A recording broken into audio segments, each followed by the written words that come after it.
Welcome back to Jot's Shop. This episode will include brake removal so we can move the truck and cleaning out the cab. Rollin', rollin', rollin'. Get that truck a-rollin'. We welcome any comments and suggestions you have. Just add them below. Also, if you like this video, remember to hit that thumbs up button. The front and rear tires were all original. We're going to go ahead and replace the front tires. On the rear tires, we're going to have to replace both the tires and the rims. To get the truck rolling, we're just going to use the rear tires as they are right now and replace them later. Since all the brakes were frozen, we've decided to go ahead and remove them all. This will allow us to get the truck rolling. We'll go ahead and replace the brakes all later. Since there's nothing unusual about removing brakes, we've gone ahead and speeded it up.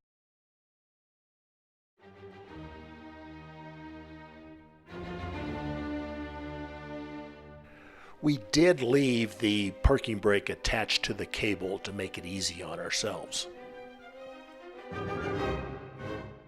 We'll tie it up with some zip ties so the drum can easily roll.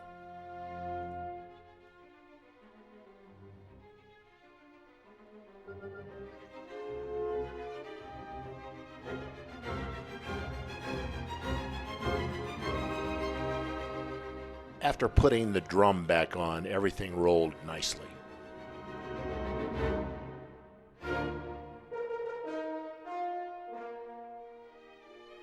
The front brakes were also removed.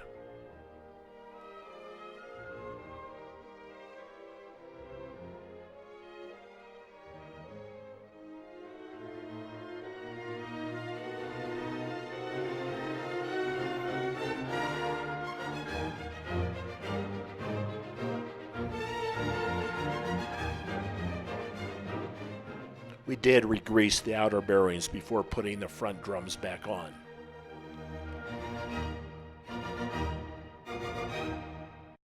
Ta-da!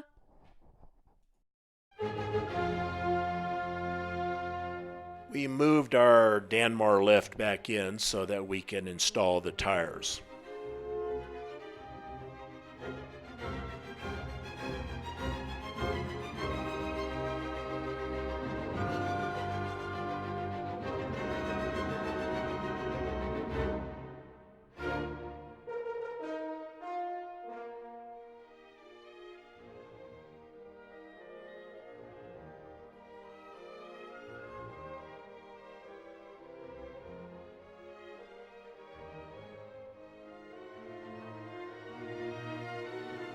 We sure do love those Harbor Freight furniture moving dollies.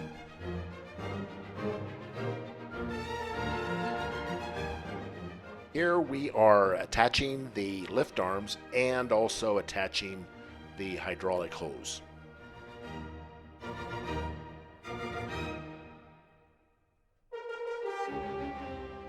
Positioning the lift arms under the truck.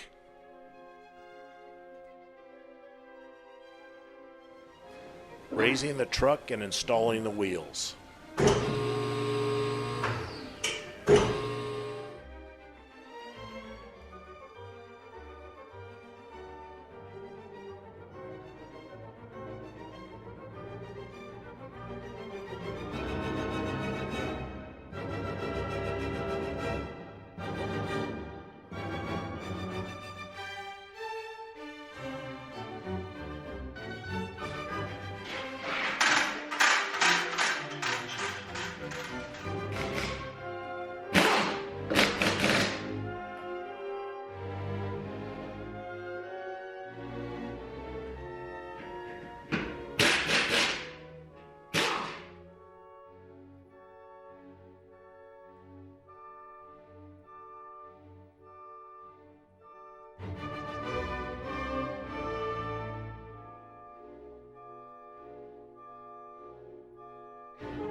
After the truck is back down on the ground, we remove the lift.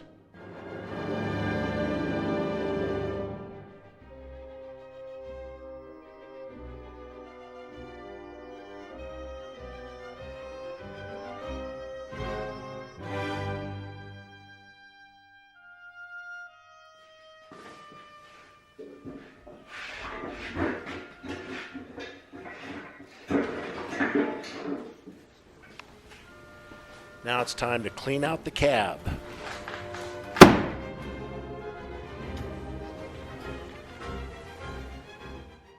There's decades of dirt and rust on the floor.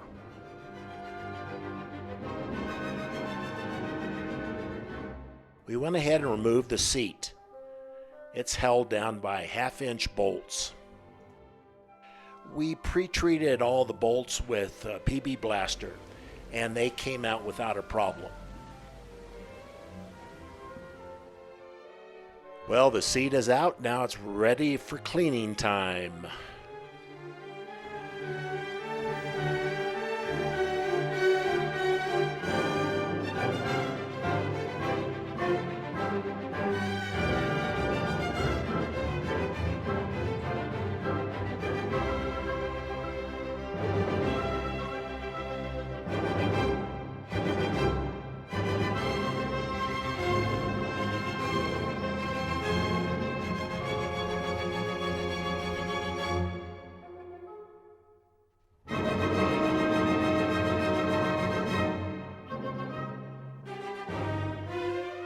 Here's a sticker from Uncle John's Exxon station. Too bad we can't read it. It took a while to get the cab cleaned, but I think we were very successful. My assistant is doing a very good job here keeping our shop clean.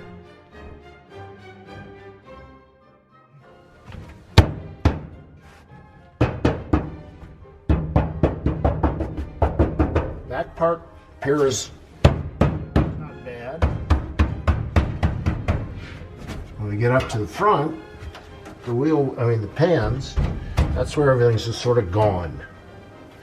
And then over here, not bad.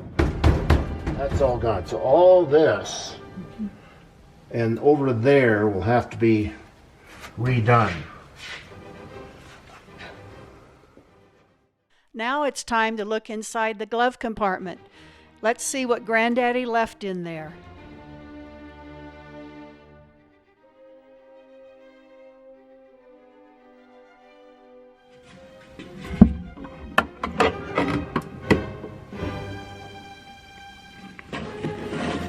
Cool, it's a shotgun shell, a 12 gauge. Let's see what else was in the glove compartment box. This is a manual from Farm Equipment, and it was for Granddaddy's John Deere traction troll hitch. That's a few years old. This Peter Pan peanut butter jar has holes in it. I bet it was used for fishing and to put the grasshoppers in it when they went fishing.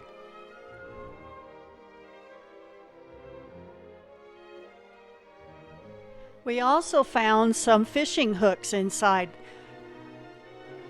I do believe there was 3 of them, and each one had 3 hooks on them.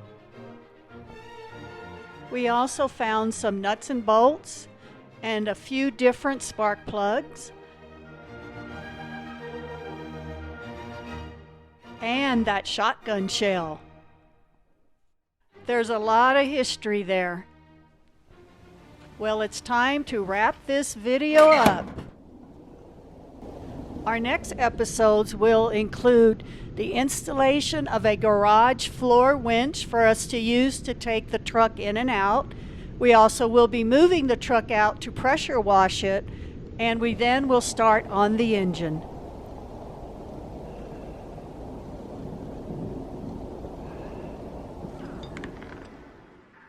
That's all, folks, and thanks for watching.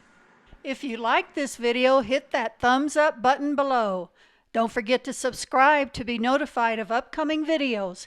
It's free.